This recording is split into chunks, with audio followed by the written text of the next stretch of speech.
Hello, good morning, dear students. Today we are going to talk about shapes of orbital. In the last video, I have told you about the orbital. मैंने बताया था कि orbital is a three-dimensional space around the nucleus where probability of finding the electron is maximum. तो मैंने simple language में हम ये बताते हैं कि ऑर्बिटल एक थ्री डिमेंशनल स्पेस है न्यूक्लियस के आसपास जहाँ पे इलेक्ट्रॉन के फाइंड आउट करने के चांसेस जो हैं मैक्सिमम होते हैं। तो ऑर्बिटल्स बच्चे हमारे पास चार तरह के होते हैं, एस पी डी एफ। इनके जो नाम हैं ये स्पेक्ट्रा से ड्राइव किए गए हैं जो आप हायर क्लासेस में स्टडी करोगे। हायर क्लासेस का मतलब 12th स्टैंडर्ड नहीं है, मतलब जब आप ग्रेजुएशन लेवल तक की केमिस्ट्री पढ़ोगे तब। एस का मतलब है शार्प, पी का मतलब है प्रिंसिपल, डी का मतलब है डिफ्यूज्ड, एफ का मतलब है फंडामेंटल। और इनको स्मॉल लेटर से लिखना है, एस को स्मॉल से, पी को, डी को, एफ को स्मॉल लेटर से लिखना है। सबसे पहले हम एस ऑर्बिटल के शेप्स को पढ़ते हैं। तो एस ऑर्बिटल्स में मैंने 1s orbital, 2s orbital, 3s orbital draw करा है। तो ये स्फेरिकल इन नेचर होते हैं, जैसे एक बॉल होती है वैसे ही होते हैं। तो ये सेंटर में न्यूक्लियस दिखाया गया और ये रेड कलर की बाउंड्री है। ये बाउंड्री इतनी वेल डिफाइंड तो नहीं होती, हेजी सी होती है। और न्यूक्लियस के बीच में और बाउंड्री के बीच में इलेक्ट्रॉन जो हैं वो प्रेजेंट होते हैं, जिनका क्लाउड जो है न्यूक्लियस के पास थोड़ा ज़्यादा होता है, क्योंकि इलेक्ट्रॉन के ऊपर नेगेटिव चार्ज है और जो न्यूक्लियस है उसमें पॉजिटिवली चार्ज प्रोटॉन प्रेजेंट होते हैं। तो डेफिनेटली इलेक्ट्रॉन का जो क्लाउड होगा वो न्यूक्लियस के आसपास उसकी डेंसिटी जो है वो ज़्यादा होगी और यहाँ पे इलेक्ट्रॉन अपने आप को ऑक्यूपाई करते हैं। जैसे जैसे हम न्यूक्लियस से दूर जाते जाएंगे इलेक्ट्रॉन की प्रोबेबिलिटी थोड़ी सी डिक्रीज़ कर सकती है, लेकिन मैक्सिमम प्रोबेबिलिटी यानी कि मैक्सिमम चांसेस इलेक्ट्रॉन के फाइंड आउट करने के न्यूक्लियस के आसपास होते हैं। जो ऑर्बिटल्स होते हैं स्फेरिकल इन शेप होते हैं। ये जो एस ऑर्बिटल की बात कर रहे हैं हम, जो एस ऑर्बिटल है ये स्फेरिकल इन शेप है और नॉन डायरेक्शनल है। नॉन डायरेक्शनल मतलब कि जैसे ये इलेक्ट्रॉन क्लाउड है तो ये स्फेरिकल ऑर्बिटल में प्रेजेंट है। तो हम कैसे बता सकते हैं कि ये एक्स एक्सिस की तरफ इलेक्ट्रॉन क्लाउड डायरेक्ट कर रहा है या वाई एक्सिस की तरफ है या जेड एक्सिस की तरफ है।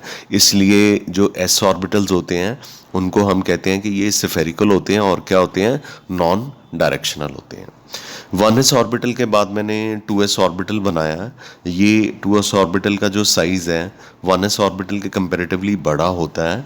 यहाँ पे एक ये मैंने ब्लैक कलर की डॉटेड लाइन बनाई हुई है, इसे स्फेरिकल नोड कहते हैं या रेडियल नोड कहते हैं। यहाँ पे इलेक्ट्रॉन नहीं फाइंड आउट किया जाता, तो यहाँ पे इलेक्ट्रॉन के फाइंड आउट करने की प्रोबेबिलिटी ज़ीरो होती है। तो इलेक्ट्रॉन कहाँ पे प्रेजेंट होते हैं, फिर इलेक्ट्रॉन यहाँ पे प्रेजेंट होते हैं।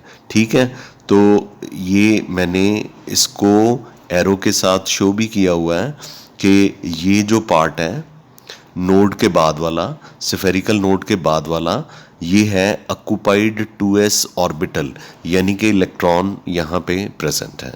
ठीक है, अब मैं 3s ऑर्बिटल पे आ जाता हूँ। तो 3s ऑर्बिटल में ये वंस अगेन न्यूक्लियस है, ये एक ब्लैक डॉटेड लाइन है, ये स्फेरिकल नोड है। यहाँ पे इलेक्ट्रॉन के फाइंड आउट करने की प्रोबेबिलिटी ज़ीरो होती है, यानी कि साइज स्क्वायर ज़ीरो होता है।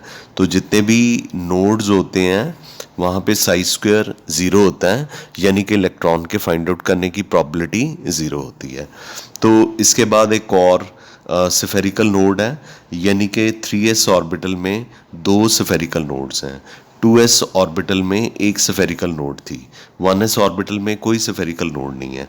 तो इलेक्ट्रॉन ना तो यहाँ पे होंगे ना यहाँ पे होंगे, बल्कि इलेक्ट्रॉन जो है वो आपके जो इलेक्ट्रॉन है वो आपके यहाँ पे फाइंड आउट किए जाएंगे। तो इसीलिए यहाँ पे लिखा हुआ है occupied 3s orbital. That is why it is written occupied 3s orbital. तो बेटा ये s ऑर्बिटल की शेप्स थी। तो इसमें जो खास बात याद रखनी है, ये सिफेरिकल्स होते हैं, नॉन डायरेक्शनल होते हैं, और 1s ऑर्बिटल में कोई सिफेरिकल या और सिफेरिकल नोड का एक और नाम होता है रेडियल नोड होता है।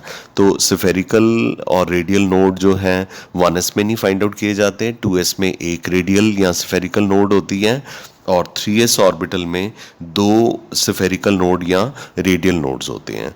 तो ये नोड्स के बारे में एक पूरा फुल फ्लेज टॉपिक आएगा आगे चल के, जब हम क्वांटम नंबर्स पढ़ लेंगे। तो यानी कि आज से जो कल का लेक्चर छोड़ के परसों का लेक्चर होगा, उसमें नोड्स के बारे में बताया जाएगा कि नोड्स क्या होती हैं और उनको कैलकुलेट कैसे किया जाता है। लेकिन एकदम से नहीं वो बताया जा सकता, क्योंकि पहले आपको शेप्स ऑफ ऑर्बिटल अंडरस्टैंड करने हैं, फिर आपको क्वांटम नंबर्स अंडरस्टैंड करने हैं। जब क्वांटम नंबर्स आपको कैलकुलेट करने आ जाएंगे तो आपको नोड्स कैलकुलेट करनी आ जाएंगी कि 1s ऑर्बिटल में नोड्स क्यों नहीं है, 2s में क्यों 1 है, और 3s ऑर्बिटल में क्यों दो स्फेरिकल नोड्स हैं या दो रेडियल नोड्स हैं। ठीक है, तो 1s ऑर्बिटल के शेप्स और 2s और 3s ऑर्बिटल के शेप्स आपको पता चल गए बच्चे। और इनके जो नाम हैं वो स्पेक्ट्रा से ड्राइव किए गए हैं, जो आप वाकई हायर क्लासेस में पढ़ोगे। S stand for sharp, P stand for principal, D stand for diffused, F stand for fundamental. Okay, तो मैंने कहा कि ऑर्बिटल्स हमने 4 तरह के पढ़ने हैं। बेसिकली 3 तरह के पढ़ेंगे हम 11th स्टैंडर्ड में और 12th स्टैंडर्ड में, S, P और D। F ऑर्बिटल जो हैं बहुत ही कम्प्लेक्स हैं, तो ये हम नहीं पढ़ेंगे, हमारे स्कोप से बियॉन्ड है। जब तक आप ग्रेजुएशन लेवल में नहीं चले जाते, सेकंड थर्ड सेम में नहीं चले जाते, तो एफ ऑर्बिटल का शेप्स आपको नहीं करना। ठीक है, ओके। अब हम पी ऑर्बिटल्स पे आ जाते हैं कि पी ऑर्बिटल्स कैसे होते हैं।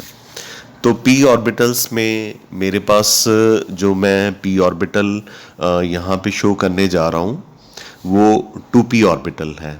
ठीक है, तो 2p ऑर्बिटल की शेप्स सबसे सिंपलेस्ट होती हैं, तो ये शेप आपको दिखाने जा रहा हूँ या शो करने जा रहा हूँ। तो इसमें सबसे पहले मैं बता दूं कि S में एक ही ऑर्बिटल था, S ऑर्बिटल, लेकिन जो 2p शेल के अंदर सब शेल होते हैं, सब शेल के अंदर ऑर्बिटल्स होते हैं। तो जो 2p ऑर्बिटल्स होते हैं वो 3 होते हैं। एक का नाम होता है 2px ऑर्बिटल, एक का नाम होता है 2py ऑर्बिटल, और एक का नाम होता है 2pz ऑर्बिटल। मैं फिर से रिपीट करता हूँ। हमने जो पुराने मॉडल ऑफ एटम पढ़े हुए हैं उसमें हमने शेल्स का कंसेप्ट पढ़ा है। शेल के अंदर सब शेल्स होते हैं और वो सब शेल्स भी S-P-D-F-E होते हैं। सब शेल्स जो हैं ऑर्बिटल में ब्रेक करते हैं जब एटम को मैग्नेटिक या इलेक्ट्रिक फील्ड में रखा जाता है, तो सब शेल ऑर्बिटल्स में ब्रेक कर जाते हैं। जीमन और स्टार्क इफेक्ट के बारे में सोचिए, जहाँ पे हमने कहा था कि स्पेक्ट्रल लाइन फर्दर स्प्लिट कर जाती है तो मैग्नेटिक फील्ड में या इलेक्ट्रिक फील्ड में। तो ये वही कंसेप्ट है कि हमें शेल्स के अंदर सब शेल्स के बारे में पता है। सब शेल S-P-D-F है, और जब उनको इलेक्ट्रिक या मैग्नेटिक फील्ड में रखेंगे तो वो ऑर्बिटल्स में ब्रेक कर जाएंगे। जो p ऑर्बिटल्स होते हैं वो 3 होते हैं, px, py, pz। चाहे वो 2p ऑर्बिटल्स हों वो 3 होंगे, चाहे वो 3p हों, चाहे 4p हों, चाहे 5p हों। ठीक है, तो हमने अपनी सारी केमिस्ट्री 2p के साथ ही अंडरस्टैंड करनी है। ठीक है, तो ये 2p में 2px ऑर्बिटल क्या है सबसे पहले अंडरस्टैंड करते हैं। ये आपको 2 लोब्स नज़र आ रहे हैं रेड कलर के। यहाँ पे इलेक्ट्रॉन के फाइंड आउट करने की प्रोबेबिलिटी मैक्सिमम होती है, और ये जो लोब्स हैं ये कौन से एक्सिस की तरफ हैं, एक्स एक्सिस की तरफ हैं। यानी कि ये वाला जो 2p ऑर्बिटल है डायरेक्शनल इन नेचर हो गया। तो इनके इलेक्ट्रॉन क्लाउड की डायरेक्शन जो है कौन से एक्सिस की तरफ है, एक्स एक्सिस की तरफ है। तो इसको हम कौन सा ऑर्बिटल बोलेंगे, 2px ऑर्बिटल बोलेंगे। Did you understand 2px orbital का नाम 2px ऑर्बिटल क्यों है? उसके बाद अगर इलेक्ट्रॉन क्लाउड जो है वो आपको वाई एक्सिस की तरफ ऑब्जर्व होता है तो इस तरह के ऑर्बिटल को हम 2py ऑर्बिटल बोलेंगे। ये वाई एक्सिस है तो ये 2py ऑर्बिटल हो गया। लेकिन अगर इलेक्ट्रॉन क्लाउड जो है z एक्सिस की तरफ नज़र आता है तो फिर हम इस तरह के 2p के ऑर्बिटल का नाम रखेंगे 2pz ऑर्बिटल। ठीक है, तो इनके बारे में s ऑर्बिटल से दो चीज़ें डिफरेंट हैं कि s ऑर्बिटल के आगे पार्ट्स नहीं थे, S X S Y S Z, not like that. लेकिन जो 2p ऑर्बिटल है या 3p या 4p, इनके तीन पार्ट्स होते हैं 2px 2py 2pz। इनको अलग अलग करके दिखाया गया है। हम इनको इकट्ठा भी दिखा सकते थे लेकिन अलग अलग करके दिखाने से आपको क्लियरली पता चल जाएगा 2px ऑर्बिटल कैसा होता है। उसमें इलेक्ट्रॉन की स्पेशल ओरिएंटेशन यानी कि इलेक्ट्रॉन की जो ओरिएंटेशन है या इलेक्ट्रॉन की जो डायरेक्शन है एक्स एक्सिस की तरफ है तो ये 2px ऑर्बिटल हो गया। जब y की तरफ होगी तो ये 2py ऑर्बिटल होगा और जब z की तरफ होगी तो इसको हम क्या बोलेंगे कि ये 2pz ऑर्बिटल है। तो पहली बात तो ये है कि ये जो 2p ऑर्बिटल्स हैं ये स्फेरिकल इन शेप नहीं है, इनको कहते हैं dumb bell shape. What they are called as dumbbell shape. I have written here DUMB, dumb, BELL, bell shape. और जो s ऑर्बिटल थे वो क्या थे? स्फेरिकल थे, तो इनको डम्बेल शेप बोलते हैं। s ऑर्बिटल डायरेक्शनल नहीं थे, उनका इलेक्ट्रॉन क्लाउड स्फेरिकल था, किसी एक्सिस की तरफ नहीं था, तो इनका एक्सिस की तरफ है, एक्स एक्सिस या वाई एक्सिस या जेड एक्सिस। तो इनको हम क्या बोलेंगे? ये कौन सी नेचर के हैं? डायरेक्शनल इन नेचर है, they are directional in nature. तो ऑनेस्टली स्पीकिंग जब आप क्वांटम नंबर्स पढ़ लोगे तो हम ऑर्बिटल्स को और भी बेटर तरीके से अंडरस्टैंड कर सकते हैं। हालांकि ज़्यादातर किताबें यही कहती हैं कि 11th 12th और के बच्चों को जो है बस इनके शेप्स सिंपली पता होने चाहिए कि एस ऑर्बिटल कैसे होते हैं, पी कैसे होते हैं। लेकिन जितनी डिटेल रिक्वायर्ड है आपके लिए उससे जितनी ज़्यादा पॉसिबल है जो आप ग्रैस्प कर सकते हैं, I will try to tell you right in this video. All the detail will not be available, but after quantum number detail of orbital will automatically enhance, अपने आप ही वो इम्प्रोवाइज्ड हो जाएगी और अपने आप ही इन्हांस हो जाएगी। ठीक है, तो ये 2p के तीन ऑर्बिटल्स थे, 2px 2py 2pz ऑर्बिटल। ये डम्बेल शेप है और ये डायरेक्शनल है। तो ये हो गए 2p के ऑर्बिटल्स, ये तीन हैं और इनका नाम 2px 2py और 2pz है। उसके बाद हमने d ऑर्बिटल्स के बारे में पढ़ना है। वो 5 होते हैं। s ऑर्बिटल की कोई आगे s सबशेल में एक ही ऑर्बिटल होता है s ऑर्बिटल। p सबशेल में 3 ऑर्बिटल होते हैं px py pz। तो d सबशेल में 5 ऑर्बिटल होते हैं जो हम पढ़ने जा रहे हैं, dxy dyz dxz dx² minus Y square and dz²। ये मैं आपको दिखाता हूँ कैसे होते हैं। तो d ऑर्बिटल्स जो हैं दे आर 5 इन नंबर। तो पहले हम दिखा रहे हैं dxy। तो जैसे मैंने p ऑर्बिटल में 2p ऑर्बिटल के बनाए थे पार्ट्स 2px 2py 2pz। तो जो d ऑर्बिटल सबसे सिंपलेस्ट होता है वो 3d ऑर्बिटल सबसे सिंपलेस्ट होता है, तो उसको हम ड्रॉ करेंगे। They are 5 in numbers. तो आप देख रहे हैं इनके 4 लोब्स हैं। p ऑर्बिटल में 2 लोब्स थे, इनमें 4 लोब्स हैं, तो उससे डबल हो गए। तो उनका नाम अगर डम्बेल शेप था तो इनका नाम डबल डम्बेल शेप हो जाएगा। तो इसमें जो इलेक्ट्रॉन क्लाउड है इनके अंदर प्रेजेंट होता है, ठीक है। और ये जो लोब्स हैं एक्स और वाई एक्सिस के बीच में हैं, तो this orbital is called as D X Y. चूँकि हम 3 ड्रॉ कर रहे हैं तो ये 3D XY है। इसी तरह से इसके जो लोब्स हैं वो y और z के इन बिटवीन है। ये y है तो ये भी y हो गया, ये z है तो ये भी z हो गया। तो आप देख रहे हैं कि इनके जो 4 लोब्स हैं वो y और z के बीच में हैं, तो this orbital is called as 3DYZ। Got it?